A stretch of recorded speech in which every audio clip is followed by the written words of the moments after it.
오늘 우리에게 주시는 하나님의 말씀은 에스겔 23장 22절에서 35절까지의 말씀입니다. 오늘 본문은 하나님께서 어제 나왔던 오홀리바 즉 예루살렘의 죄악을 심판하시겠다는 말씀입니다. 예루살렘의 죄는 단순한 도덕적 타락이 아니라 하나님을 버리고 이방을 의지하며 우상에게 몸을 맡긴 영적 음행이었습니다. 하나님은 오래 참으셨으나 이제 공의로 심판하시겠다고 말씀하십니다. 22절 그러므로 오홀리바야 주 여호와께서 이같이 말씀하셨느니라. 나는 네가 사랑하다가 싫어하던 자들을 충동하여 그들이 사방에서 와서 너를 치게 하리니 그들은 바벨론 사람과 갈대아 모든 무리 부곳과 소아와 고아 사람과 또 그와 함께한 모든 아수르 사람 곧 준수한 청년이며 다 고관과 감독이며 귀인과 유명한 자요 다 말타는 자들이라. 그들이 무기와 병거와 수레와 크고 작은 방패를 이끌고 투굿은 군대를 거느리고 치러 와서 너를 애워싸리라. 내가 재판을 그들에게 맡긴즉 그들이 그들의 법대로 너를 재판하리라. 내가 너를 향하여 질투하리니 그들이 분내어 네 코와 귀를 깎아버리고 남은 자를 칼로 엎드러뜨리며 네 자녀를 빼앗고 그 남은 자를 불에 사르며 또 네 옷을 벗기며 네 장식품을 빼앗을지라.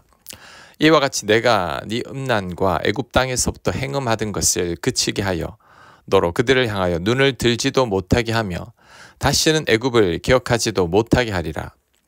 주 여호와께서 이같이 말씀하셨느니라. 나는 네가 미워하는 자와 네 마음에 싫어하는 자의 손에 너를 붙이리니 그들이 미워하는 마음으로 네게 행하여 너의 모든 수고를 빼앗고 너를 벌거벗은 몸으로 두어서 네 음행의 벗은 곧 내 음란하며 행하던 것을 드러낼 것이라. 네가 이같이 당할 것은 네가 음란하게 이방을 따르고 그 우상들로 더럽혔기 때문이로다. 네가 네 형의 길로 행하였은즉 내가 그의 잔을 네 손에 주리라. 주 여호와께서 이같이 말씀하셨느니라. 깊고 크고 가득히 담긴 네 형의 잔을 내가 마시고 고슴과 조롱을 당하리라. 네가 네 형 사마리아의 잔 곧 놀람과 패망의 잔에 넘치게 취하고 근심할지라. 네가 그 잔을 다 기울여 마시고 그 깨어진 조각을 씹으며 네 유방을 꼬집을 것은 내가 이렇게 말하였음이라. 주 여호와의 말씀이니라. 그러므로 주 여호와께서 같이 말씀하셨느니라. 네가 나를 잊었고 또 나를 네 등 뒤에 버렸은즉 너는 네 음란과 네 음행의 죄를 담당할지니라 하시니라. 아멘. 하나님은 오홀리바가 사랑하다가 미워한 자들 곧 바벨론과 아수르의 무리들을 충동하여 예루살렘을 치게 하시겠다고 말씀하셨습니다. 그들은 모두 준수하고 권세 있는 자들이었고 무기와 병거와 방패와 투구로 무장한 강력한 군대였습니다. 하나님은 예루살렘을 그들의 손에 맡기셔서 예루살렘을 심판하게 하신다는 것입니다. 이런 심판은 예루살렘이 사마리아의 길을 따라서 음란하게 이방을 따르고 이방의 우상으로 자신을 더럽혔기 때문입니다. 하나님께서 이 모든 심판을 선언하시며 35절에서 결론적으로 말씀하셨습니다. 네가 나를 잊었고 나를 네 등 뒤에 버렸은즉 너는 네 음란과 음행의 죄를 담당할 것이다. 예루살렘의 근본적인 문제는 하나님을 잊고 버린 데 있었습니다. 자, 오늘 말씀을 통해서 몇 가지 교훈을 살펴보겠습니다. 첫째, 우리가 의지하는 것을 조심해야 합니다. 예루살렘은 바벨론과 아수르를 사랑하며 그 힘을 의지했습니다. 그러나 하나님은 오히려 그들이 의지하던 세력들을 불러와 예루살렘을 치게 하셨습니다. 인간적으로 봐도 너무 아이러니하죠. 의지하던 것들이 결국 파멸의 도구가 된 것입니다. 믿었던 자들에게 배신을 당한 거죠. 유다의 마지막 왕이었던 시드기야도 애굽을 의지하다가 바벨론의 미움을 사게 됐고 결국 바벨론에 의해 멸망하고 말았습니다. 시드기야는 두 눈이 뽑힌 채 포로로 끌려가서 비참하게 생을 마감했죠. 우리가 의지하는 것들을 조심해야 합니다. 그것이 나를 삼킬 수 있고 그것으로 인해 하나님과 멀어지게 됩니다. 북이스라엘은 그들이 의지하던 나라로 인해 멸망하게 되었고, 남유다는 의지하던 나라가 빌미가 되어 역시 멸망하게 됐습니다. 우리도 마찬가지입니다. 돈을 탐하고 돈을 의지해서 많은 돈을 넣었지만 그 돈으로 인해 망하는 경우가 얼마나 많습니까? 궁핍함으로 인해 하나님과 멀어지는 경우는 거의 없습니다. 하지만 풍족함으로 인해 하나님과 멀어지고 하나님을 떠나는 경우는 너무나 많습니다. 탕자만 하더라도 그가 원했던 돈으로 인해 망하게 되었습니다. 돈이 목적이 되면 결국 그것이 심판의 도구가 됩니다. 사람도 마찬가지입니다. 사람을 지나치게 의지하게 되면 결국 그 사람 때문에 상처받습니다. 기대가 클수록 실망이 크고 믿고 의지했던 사람들이 결정적인 순간에 돌아서는 경우가 많습니다. 사람들은 이익과 돈 앞에 언제 어떻게 바뀔지 모르기 때문이죠. 그러므로 우리들은 사람보다 하나님을 더 붙들어야 합니다. 아무 힘없는 인간들을 의지하기보다 겸손히 하나님 앞에 무릎 꿇어야 합니다. 그럴 때 하나님의 도우심을 경험하게 될 것입니다. 오늘 본문이 주는 두 번째 교훈은 사람들은 믿을 수 없고 변덕스럽다는 것입니다. 자, 22절에 보면 네가 사랑하다가 싫어하던 자들을 충동하여 그들이 사방에서 와서 너를 치게 하리니 라고 말씀하고 있습니다. 유다가 한때는 바벨론과 아수르를 사랑했지만 그 마음이 바뀌어버렸죠. 후에는 애굽을 사랑하고 애굽에게로 마음이 향하게 되었습니다. 그로 인해 화가 난 바벨론에 의해 멸망하고 말았습니다. 이렇게 변심한 유다가 바로 우리들이죠. 우리들의 마음도 얼마나 변덕스러운지 모릅니다. 한때는 죽을 만큼 사랑했다고 하지만 그 마음이 얼마 가지 못하죠. 한순간의 사랑이 증오로 바뀌는 것이 우리 인간들입니다.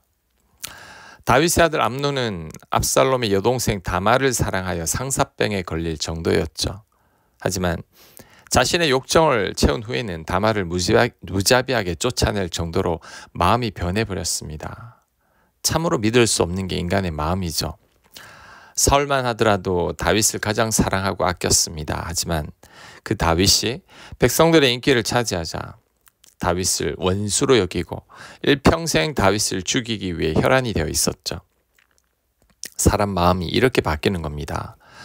그러니 우리들은 사람들을 지나치게 믿어서는 안 됩니다. 큰 기대를 했어도 안 되고 바라는 게 많아서도 안 됩니다. 그래야 큰 상처와 아픔을 피할 수 있습니다. 우리를 힘들게 하는 사람은 가까이에서 내가 믿었던 사람, 내가 기대했던 사람, 내가 바라는 게 많았던 사람들입니다. 그 사람들이 나를 지치게 하는 거죠. 가족도 믿어서는 안 됩니다. 작년 한 해 벌어진 살인사건의 절반이 가족 간에 일어난 일이라고 합니다. 가장 믿었던 사람들에게 가장 큰 상처를 받는 것이고 가장 편한 사람들에게 가장 큰 상처를 주는 겁니다. 인류 최초의 살인도 형제지간이었죠. 다윗 가정도 존속 살인이 있었습니다. 야곱은 형과 사이가 좋지 않았고 야곱 가정은 형제 간의 불화로 인해 형들이 동생 요셉을 노예로 팔아버렸습니다. 믿음의 가족들도 이렇게 믿을 수 없었던 거죠. 사람은 긍휼의 대상이고 기도해야 할 대상입니다. 의지하거나 바랄 대상이 절대 아닙니다. 믿었던 사람이어서 혹시나 하는 마음이 기대하거나 마음을 줬다가 큰 상처받는 일들이 얼마나 많습니까? 그러므로 우리들은 사람들을 의지하기보다 하나님만을 의지해야 합니다. 사람들에게는 그 어떤 기대도 하지 말아야 합니다. 하나님만을 기대해야 합니다. 그럴 때 실망하거나 상처받는 일은 없을 것입니다. 마지막 교훈은 하나님을 잊지 않기 위해 애써야 한다는 겁니다. 35절에 네가 나를 잊었고 또 나를 네 등 뒤에 버렸은즉 너는 네 음란과 내 음행의 죄를 담당할지니라 하시니라고 말씀하고 있습니다. 유다가 망한 이유는 하나님을 잊었고 그로 인해 하나님을 버렸기 때문이죠. 그러므로 우리들은 하나님을 절대 잊지 말아야 합니다. 그러기 위해서는 하나님을 늘 생각하고 하나님의 말씀을 늘 묵상해야 합니다. 우리가 하나님의 말씀을 주야로 묵상하는 이유가 바로 이런 이유 때문이죠. 하나님은 하나님의 말씀 가운데 거하십니다. 우리가 성경 말씀을 대하는 것은 곧 하나님을 대하는 거죠. 그래서 다윗은 이런 고백을 했습니다. 시편 63편 6절입니다. 내가 나의 침상에서 주를 기억하며 새벽에 주의 말씀을 작은 소리로 읊조릴 때에 하오리니 주는 나의 도움이 되셨습니다. 내가 주의 날개 그늘에서 즐겁게 부르리이다. 아멘. 다윗은 침상에서 주님을 기억한다고 합니다.